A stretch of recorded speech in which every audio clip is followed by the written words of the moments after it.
আসসালামু আলাইকুম রহমতুল্লাহ বরকাতুহু। খুব আনন্দের একটা ব্যাপার যে আমরা যেখানেই বসি সেখানে ফরএভার নিয়ে আমরা কথা বলি, কাজ করি। আর এটা নিয়ে কাজ করব না কেন? বলা হয়েছে না যে কোনো কিছুতে লেগে থাকলে আর মেঘে খেতে হয় না। তা আমরা আলটিমেটলি ওই সেন্স থেকেই আমরা ফরএভারের বিজনেসটা নিয়ে কাজ করি এবং ফরএভারের প্রোডাক্টস নিয়ে কাজ করি, যেটা আমার ফ্রিডম তো দিচ্ছে, পাশাপাশি আমরা যেটা করছি যে আমাদের এলাকাবাসী যাদেরকে আমরা সুস্থ রাখতে পারি, আমার আত্মীয় স্বজন, আমার মা বাবা, ভাই বোন, বন্ধু বান্ধব যারা আছেন, সিনিয়র জুনিয়র, সবাইকে নিয়ে যেন আমরা ভালো থাকি।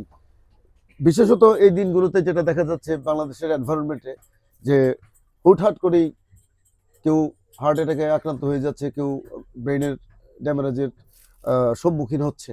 তো এগুলো, এই জিনিসগুলো মূলত আসার কথা ছিল যাদের কাছ থেকে, তারা কিন্তু তারা কিন্তু ওই ওই জিনিসটা, বই ব্যাপারটা ওইভাবে এক্সপ্রেস বা ব্যাখ্যা দেয় না আর কি।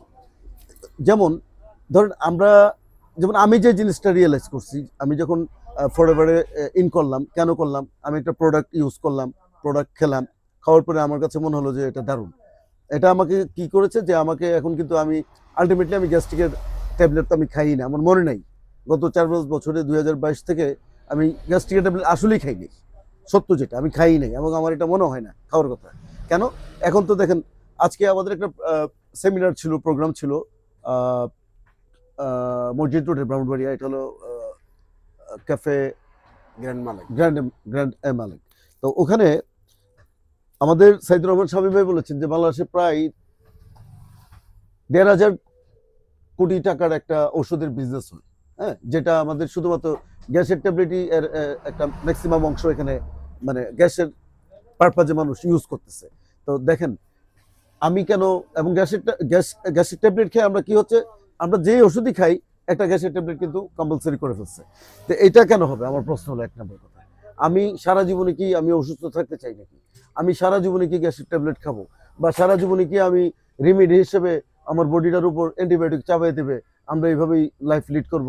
এটার একটা ইফেক্ট তো আমার সন্তানদের উপরে আসবে, আমার ফ্যামিলির উপরে আসবে, আমার 14 জেনারেশনের উপরে এটা ইফেক্ট আসবে যখন আমি অ্যান্টিবায়োটিক ইউজ করবো। আলটিমেটলি যে জিনিসটা হচ্ছে, এটা আসার কথা ছিল ডাক্তার বা যারা স্বাস্থ্য নিয়ে কাজ করেন ওনাদের তরফ থেকে এই জিনিসটা, এই সচেতনতাটুকু আসার কথা ছিল যে আপনারা এইভাবে এইভাবে সুস্থ থাকতে পারবেন। আমি তো আশ্চর্য হয়ে যাই, এজ এ টিচার, আমি তো শিক্ষকতাও করি। আমাদের ছোটবেলা থেকে আমরা এই পর্যন্ত যে বড় হয়েছি, আমাদেরকে কি স্বাস্থ্য, আমাদেরকে সিম্পলি হয়তো একটু পুষ্টি নিয়ে একটু দিয়েছে, একজন ব্যক্তির পার ডে কি পরিমাণ কিলো ক্যালোরি খাবার লাগবে এতটুকু। কিন্তু আমাকে কিন্তু যে পরিমাণ পুষ্টি বা যে পরিমাণ কিলো ক্যালোরি খাবারের প্রয়োজন ছিল, ওই জিনিসটা কিন্তু আমরা ছোটবেলা থেকেও এ পর্যন্ত আমরা পার ডে মেনটেন করতে পারি না। কারণ আমাদের ট্র্যাডিশন বা আমাদের যে বাংলাদেশের যে লাইফস্টাইল বা যে কালচার, এখানে কোনো এক্সারসাইজ নেই, আমাদের লাইফে এক্সারসাইজ নেই, আমাদের লাইফে কোনো রিক্রিয়েশনের জন্য আলাদা কোনো টাইম আমরা নেই না। আমাদের লাইফে আমরা যে যে পুষ্টিকর খাবারটা আজকে আমি কি খেলাম এটার খবরই আমার নাই। তাহলে আলটিমেটলি যে জিনিসটা হচ্ছে, ভাই খেয়াল করতেছেন আমার কথাটা? তা আলটিমেটলি যে জিনিসটা হচ্ছে যে আমরা কিন্তু এটা আগে থেকেই এটার সাথে কি, এই যে এনভায়রনমেন্টটা, এটা আমাদের সাথে পজিটিভ না। আমাদের লাইফ চলতেছে একদিকে, আমার বডি চলতেছে আরেকদিকে, আমার থট একদিকে, আমার বডি বলতেছে আমার আমার পুষ্টি লাগবে, আমি পুষ্টি দিচ্ছি না। আমি একটা সিঙ্গারা খেয়ে, এক গ্লাস পানি খেয়ে দুপুরের খাবার শেষ। স্পেশালি যারা অনেক বিজি থাকে তারা, বা যারা একটু বেশি পরিমাণে শারীরিক শ্রম করেন, ওনারা দেখা যাচ্ছে যে আর্থিক অসঙ্গতির কারণেই হোক বা যে কোনো কারণেই হোক বা সময়ের কারণে হোক, ওনারা কিন্তু খেতে পারেন না। হচ্ছে কিন্তু এটা, তাহলে এটা কিন্তু একদিনে আসে নাই আমাদের। এটা নানান একটা অর্থনৈতিক ফ্যাক্ট আছে, আমাদের সামাজিক একটা ফ্যাক্ট আছে, আমাদের রাষ্ট্রীয় একটা ব্যাপার আছে, অথবা আমরা জানি না এই ব্যাপারটা। অর্থাৎ আমি যে কথাটা আসছিলাম, যে আমাদের এই ব্যাপারটা কিন্তু জানানোর কথা ছিল যারা জানে এই ব্যাপারটা তাদের দ্বারা, কিন্তু আমরা কি জানতে পারতেছি? সো আলটিমেটলি আমাদের যে জিনিসটা হচ্ছে, আমরা অপুষ্টির শিকার। আমরা যখন 40+ হয়ে যাই, এখন তো 40+ না, 35-30+ হলেই একটা মানুষ অসুস্থ হয়ে যায়। এই যে হুট করে দেখা যাচ্ছে যে হঠাৎ করে বলেছে আমার হাতে তো পেইন, আমার তো কেমন যেন লাগতেছে, মাথা ঘুরতেছে, বা আমার বুকে ব্যথা। সো আলটিমেটলি গিয়ে দেখা যাচ্ছে যে ওনার ব্লক হয়ে গেছে। এখন এই জিনিসটা তো, যদি উনি পর্যাপ্ত পরিমাণের খাবার উনি খেতেন, পুষ্টি মান সমৃদ্ধ যদি খাবার খেতেন, তাহলেও ওনার মধ্যে এই জিনিসটা হইতো না।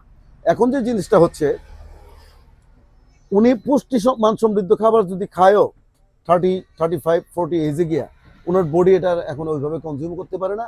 Right. এবং ওই যে কোয়ালিটিটা, ওটা গিয়ে যে পরিমাণ ওমেগা আপনার শরীরে থাকার কথা, যে পরিমাণ নাইট্রিক অক্সাইডের অ্যালার্জিনিনের যে সিস্টেমটা, যেটা নাইট্রিক অক্সাইডে টার্ন করে আমার শ্বাসতন্ত্রটাকে ঠিক রাখবে, আমার শিরা উপশিরা, আমার যে ভেসেলসগুলোকে স্মুথ রাখবে, এই জিনিসগুলো কিন্তু আমরা জানি না, এবং আমরা কিন্তু ওই খাবারগুলো থেকে এগুলো পাচ্ছিও না।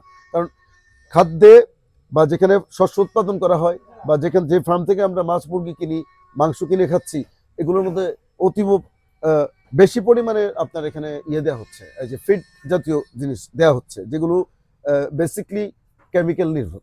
তো আলটিমেটলি আমরা কেমিক্যাল ঢুকাচ্ছি শরীরে, যার ফলশ্রুতিতে আমরা এই যে ওমেগার অভাবটা ফিল করতেছি। এখন ওমেগাটা আমি পেতাম খাবারের মধ্যে দিয়ে। কোথেকে পেতাম? খাবারের মধ্যে। খাবার আমাকে এটা পরিপূর্ণভাবে আমাকে দিতে পারছে না। তো মানুষটা আলটিমেটলি কি হচ্ছে, তার এখানে কিন্তু ওমেগাটা যেটা, এটা আপনার গুড কোলেস্টেরল। এখানে ব্যাড কোলেস্টেরল গুলোকে কাটানোর জন্য দায়িত্ব হয়েছে গুড কোলেস্টেরল, এগুলো কাটিয়ে দেবে। এরকম কোনো কিছু আমরা এখন কিন্তু খেতে পারতেছি না, বা আমরা এটা পাচ্ছি না। ব্যাপারটা বুঝতেছেন? বুঝতে পারছি। তাহলে এখন আমাদের করণীয় কি? রাইট। যদি আপনি আমাকে এখন প্রশ্নটা এরকমই আসে, সেক্ষেত্রে আমরা কি করতে পারি? সেক্ষেত্রে ফরএভার লিভিং প্রোডাক্টসের কথা এখানে আসে। আমি বলি ফরএভার লিভিং প্রোডাক্টস একটা কোম্পানির নাম, এটা ইউএসএ বেসড একটা কোম্পানি। এই কোম্পানিটা এরকম একটা অবস্থানে আছে যে আমার এজ তো নিয়ার অ্যাবাউট 45। এই জায়গাতে মাসুদ ভাইয়ের কাছে আমার একটা জানার বিষয় হচ্ছে, জি। আপনি কি আমাদেরকে এই বিষয়টা কনফার্ম করতে চাচ্ছেন যে আমাদের যে আর্টিক্সি আছে সেটা দিয়ে আপনি ন্যাচারাল